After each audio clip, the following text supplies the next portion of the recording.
Innovative Life. This week, I spent some time in Racine, Wisconsin, talking with folks who are doing their best to cope with the aftermath of a brutal recession. And while I was there, a young woman asked me a question I hear all the time.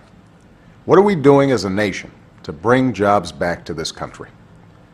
Well, on Friday we learned that after 22 straight months of job loss, our economy has now created jobs in the private sector for 6 months in a row. That's a positive sign. But the truth is, the recession from which we're emerging has left us in a hole that's about 8 million jobs deep. And as I've said from the day I took office, it's going to take months, even years, to dig our way out. And it's going to require an all-hands-on-deck effort. In the short term, we're fighting to speed up this recovery and keep the economy growing by all means possible. That means extending unemployment insurance for workers who lost their job. That means getting small businesses the loans they need to keep their doors open and hire new workers.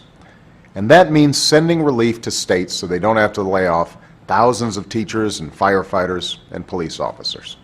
Still, at a time when millions of Americans feel a deep sense of urgency in their own lives, Republican leaders in Washington just don't get it. While the majority of senators support taking these steps to help the American people, some are playing the same old Washington games and using their power to hold this relief hostage, a move that only ends up holding back our recovery. It doesn't make sense. But I promised those folks in Wisconsin, and I promise all of you, that we won't back down. We're going to keep fighting to advance our recovery, and we're going to keep competing aggressively to make sure the jobs and industries of the future are taking root right here in America.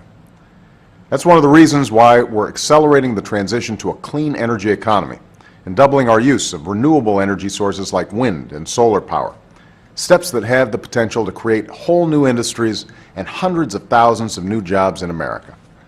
In fact, today I'm announcing that the Department of Energy is awarding nearly $2 billion in conditional commitments to 2 solar companies. The first is Abengoa Solar, a company that has agreed to build one of the largest solar plants in the world right here in the United States.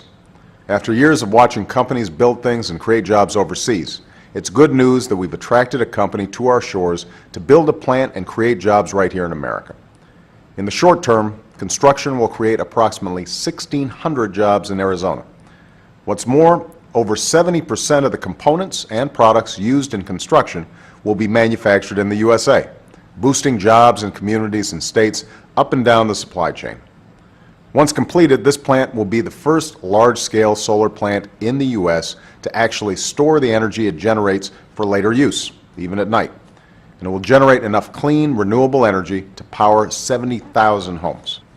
The second company is Abound Solar Manufacturing, which will manufacture advanced solar panels at 2 new plants, creating more than 2,000 construction jobs and 1,500 permanent jobs. A Colorado plant is already underway, and an Indiana plant will be built in what's now an empty Chrysler factory. When fully operational, these plants will produce millions of state-of-the-art solar panels each year.